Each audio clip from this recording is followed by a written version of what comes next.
The future nurse 24 YouTube চ্যানেলে সকলকে স্বাগতম।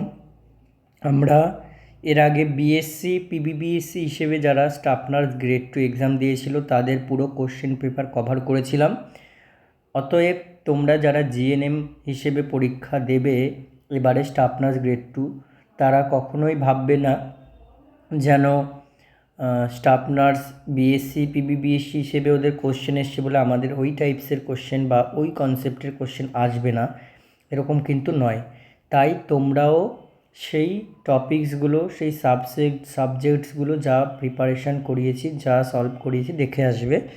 এবং এর আগে গ্রেড 2 জিএনএম হিসেবে যারা পরীক্ষা দিয়েছিল তাদের শিফট 1 অর্থাৎ 31 তারিখ শিফট 1-এর যা যা কোশ্চেন এসছিল পুরো 50টা কোশ্চেন সলভ করে দেওয়া হয়েছে। আজকে 31 ডিসেম্বর 2025-এর শিফট 2 বা সেকেন্ড শিফটের কোশ্চেন ডিটেলসে আলোচনা করব। দেখি কটা সেকশন আলোচনা করা যায়। তো এটা দেখো, এখানে লেখাই রয়েছে 31 December 2025 and second shift 2 PM to 3 PM। এবং ফার্স্ট আমাদের সেকশন রয়েছে anatomy and physiology. Anatomy physiology থেকে ওয়েটেজ হচ্ছে কোশ্চেন 5টা করে কোশ্চেন আসে, তার মানে সেকশন নাম্বার হয়ে যাবে কত? 10 হচ্ছে সেকশন নাম্বার। চলো আমাদের ফার্স্ট কোশ্চেন শুরু করি। Question number 1, and the question is which is the primary muscle responsible for inspiration in adults. তাহলে এটা হচ্ছে, আমি এখানে সিস্টেমের নামও লিখে দিচ্ছি তোমাদের, রেসপিরেটরি সিস্টেম। এটা হচ্ছে রেসপিরেটরি সিস্টেম থেকে কোশ্চেন। এবার দেখো এখানে বলেছে অ্যাডাল্টের ইন্সপিরেশন অর্থাৎ শ্বাস নেওয়ার জন্য কোন প্রাইমারি মাসেল রেসপন্সিবল। আচ্ছা, এর এক্সপ্লানেশনটা এইরকম হবে, দেখে নাও। দ্য ডায়াফ্রাম আমরা জানি যেটা অ্যাবডোমিনাল ক্যাভিটিকে আমাদের চেস্ট ক্যাভিটি বা থোরাসিক ক্যাভিটি থেকে ডিফারেন্সিয়েট করছে। Diaphragm is a large and dome shaped muscle located at the base of the lungs that separates thoracic cavity from the abdominal cavity. It is the primary muscle of inspiration. তাহলে diaphragm হচ্ছে একটা muscle এবং এটা হচ্ছে একটা primary muscle ইন্সপিরেশনের জন্য। Driving approximately 70 to 75% of the total change in intrathoracic volume. তাহলে ইন্ট্রাথোরাসিক ভলিউমের টোটাল চেঞ্জের 70 থেকে 75%, মানে বুঝতেই পারছো 1/3 ডিউরিং নর্মাল কোয়াইট ব্রিদিং, কিন্তু এটাই করছে, ড্রাইভিং করছে এই মাসেলটাই। হোয়েন দ্য ডায়াফ্রাম কন্ট্র্যাক্ট, এবার গুরুত্বপূর্ণ কথা দেখো, ডায়াফ্রাম যখন কন্ট্র্যাক্ট করবে কি হবে? ইট মুভস ডাউনওয়ার্ড, এটা নিচের ডাউনওয়ার্ডের দিকে যাবে এবং ফ্ল্যাটেন্স হয়ে যাবে। This increases vertical dimension of the chest cavity. তাহলে এর ফলে কী হবে? চেস্ট ক্যাভিটির ভার্টিক্যাল ডাইমেনশন কিন্তু ইনক্রিজ করবে। আচ্ছা, creating a negative pressure vacuum that draws into the lungs. এয়ারকে তাহলে কী করবে? ইনটু দ্য লাংস মানে ইন্সপিরেশনে হেল্প করবে। তাহলে এইভাবেই কিন্তু আমাদের ডায়াফ্রাম প্রাইমারি মাসেল অফ ইন্সপিরেশনের জন্য হেল্প করছে। এছাড়াও ইন্টারনাল ইন্টারকস্টাল মাসেল এবং এক্সটার্নাল ইন্টারকস্টাল মাসেলের, এই দুটোর মধ্যে এক্সটার্নাল ইন্টারকস্টাল মাসেল এটাও কিন্তু একটা মাসেল যেটা responsible for inspiration. So here the correct answer goes two diaphragm. Question number 2 আমরা যাই। Question number 2, and the question is where is the স্প্লিন located in human body. তাহলে স্প্লিন কোন টপিকে আছে বলো? স্প্লিন লিভার এগুলো সমস্ত কিছু আমাদের আছে ডাইজেস্টিভ সিস্টেম বা জিআই সিস্টেমের মধ্যে, ঠিক আছে?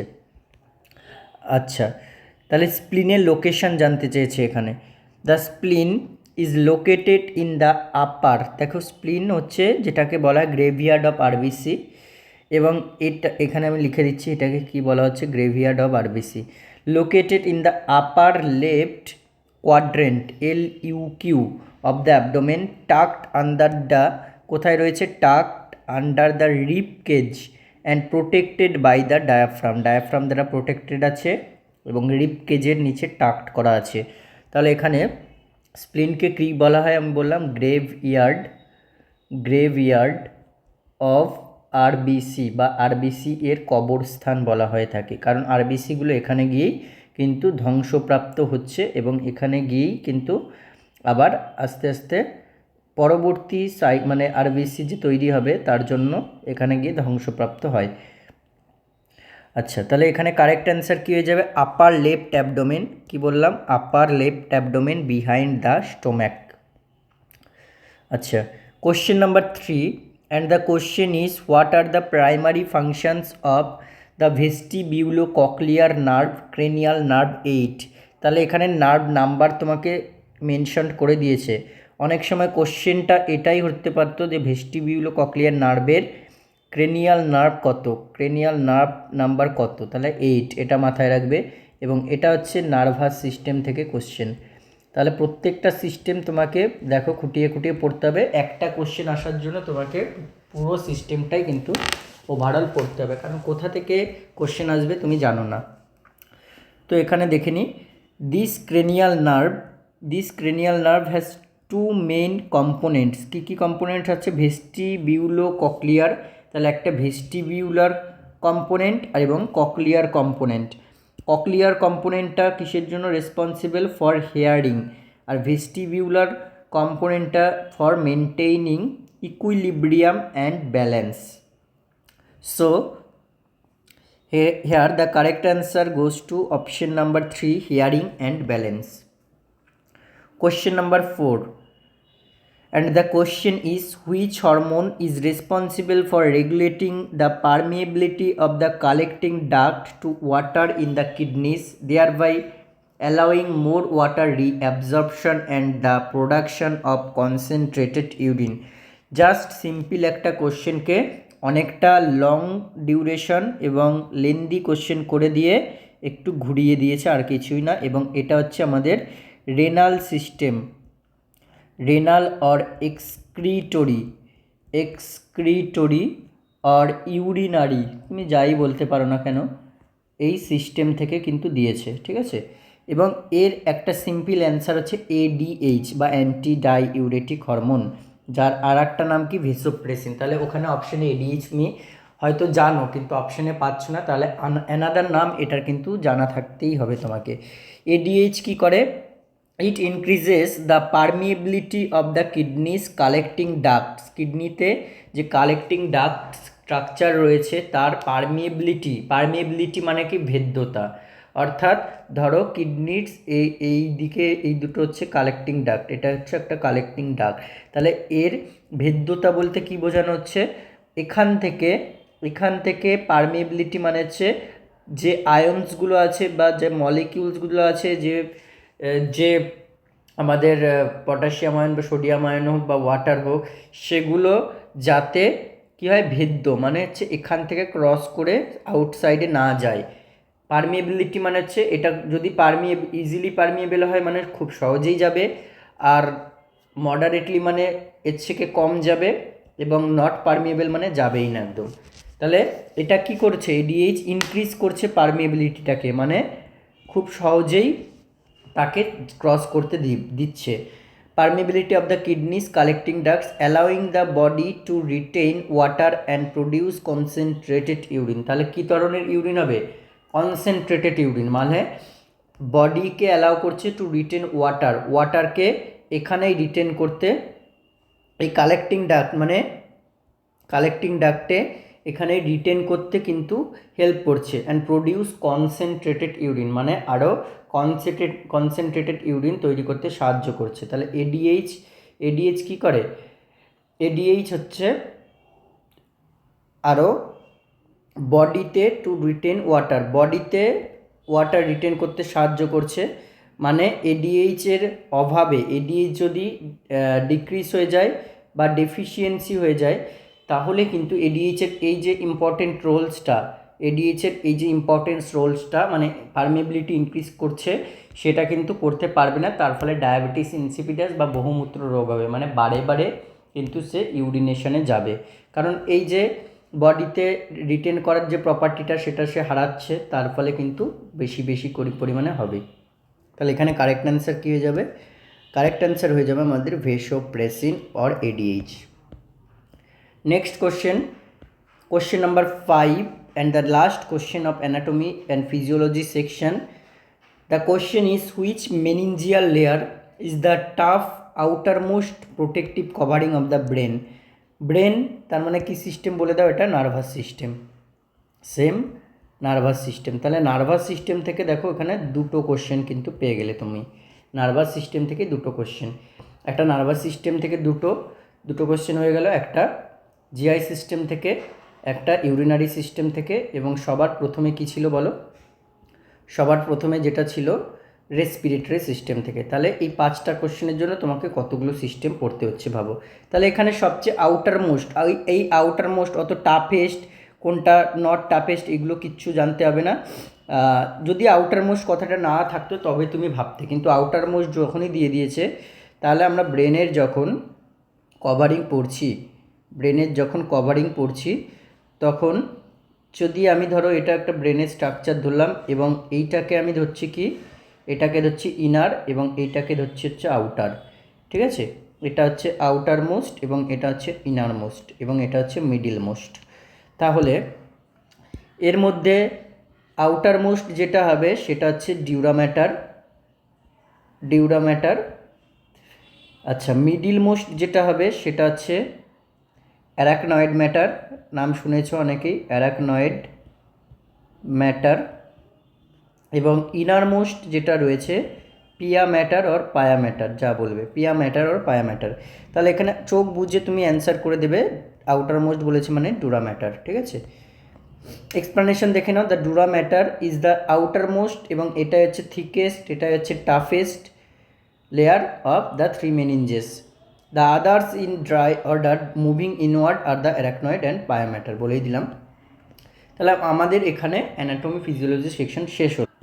এরপরে আমরা মাইক্রোবায়োলজি সেকশনটাকে কভার করে নিই, যেহেতু এই মাইক্রোবায়োলজি সেকশনটা অ্যানাটমি অ্যান্ড ফিজিওলজির সাথেই কানেক্টেড, সেই জন্য মানে আমরা বায়োসায়েন্স হিসেবে পড়ি জিএনএমে, তাই অ্যানাটমি উইথ ফিজিওলজির সাথে মাইক্রোবায়োলজি সেকশনটাও এখানে কভার করে দিচ্ছি আমি। আচ্ছা, এখানের ওয়েটেজ দেখো, ওয়েটেজ হচ্ছে 3 কোশ্চেন, তার মানে 6 নাম্বার কিন্তু এখান থেকে এসছে। আচ্ছা, question number 6 and the first question of microbiology, which specialized staining technique is required to identify bacteria in the genus Mycobacterium such as M. tuberculosis due to their waxy cell walls? কোন specialised staining technique দরকার? আচ্ছা, bacteria in the genus Mycobacterium, like Mycobacterium tuberculosis, most common that cause tuberculosis in human beings, have high lipid content and waxy mucolic acids in their cell walls. তাহলে cell ওয়ালসে high lipid content থাকছে এবং waxy mycolic acids থাকছে। This prevents regular gram stains from penetrating, তাহলে penetrating থেকে, regular gram স্টেনের penetrating থেকে এটা প্রিভেন্ট করবে। And the techniques used for staining, the acid fast stain বা Ziehl Neelsen staining uses heat or detergents to drive carbol fuchsin into the cell wall। তাহলে এই ওয়ার্ডটা ভালো করে মনে রাখবে, কার্বল ফিউসচিন, হুইচ দেন রেজিস্ট ডিকলোনাইজেশন বা ডিকালারাইজেশন বাই অ্যাসিড অ্যালকোহল। তাহলে এখানে যে টেকনিকটা ইউজ করা হয় that is acid fast ten. Question number 7 and the question is, which of the following is considered the most reliable method of sterilization? সেই sterilisation থেকে তুমি যতবার পড়বে ততবার তোমাকে স্টেরিলাইজেশন মাথায় রাখতেই হবে, কোশ্চেন আসবেই, হয় ফাউন্ডেশন অফ নার্সিংয়ে হোক অথবা মাইক্রোবায়োলজিতে হোক কোশ্চেন আসবেই। অ্যান্ড স্টেরিলাইজেশনের বেস্ট টেকনিক আমরা জানি ছোটোবেলা থেকে বলতে একদম ফার্স্ট ইয়ার থেকেই পড়ে আসছি, autoclaving, gold standard, because it uses saturated steam under pressure একটা টেম্পারেচার রয়েছে এবং একটা আইডিয়াল প্রেশার রয়েছে 121 degree centigrade at 15 pascal. Unlike boiling or dry heat, moist heat at this temperature effectively কী করে, destroys all forms of microbial life including bacterial spore. Bacterial স্পোরকেও কিন্তু কী করে, এখানে গ্রোথকে প্রিভেন্ট করে দেয়। So here the correct answer goes to autoclaving with moist hit under pressure. And the last question of microbiology, question number 8, and the question is, which of the following situations best demonstrates the application of microbiology in preventing HAI? Full form of HAI is hospital acquired infection, and that means it is nosocomial infection. nosocomial infection. তাহলে best demonstrate কোনটা বলেছে এখানে, in microbiology understanding the chain of infection is crucial. কেন crucial বলা হয়েছে, দেখো hand hygiene আমরা জানি সবচেয়ে single most, further most probable হচ্ছে আমাদের way to break this chain by preventing the cross contamination of pathogens between health care workers and patients, directly reducing this incidence of HCI। তাহলে যেখানেই হোক না কেন আমরা অবশ্যই হ্যান্ড হাইজিনটাকেই প্রাধান্য দেব, hand hygiene before and after patient contact. So till now we complete two section, first of all anatomy and physiology, second microbiology, and thus we complete bioscience and three system and microbiology part. ওকে, এরপরে আমরা পরবর্তী topics, পরবর্তী subject নিয়ে আলোচনা করব। তোমরা এই পর্যন্ত পড়তে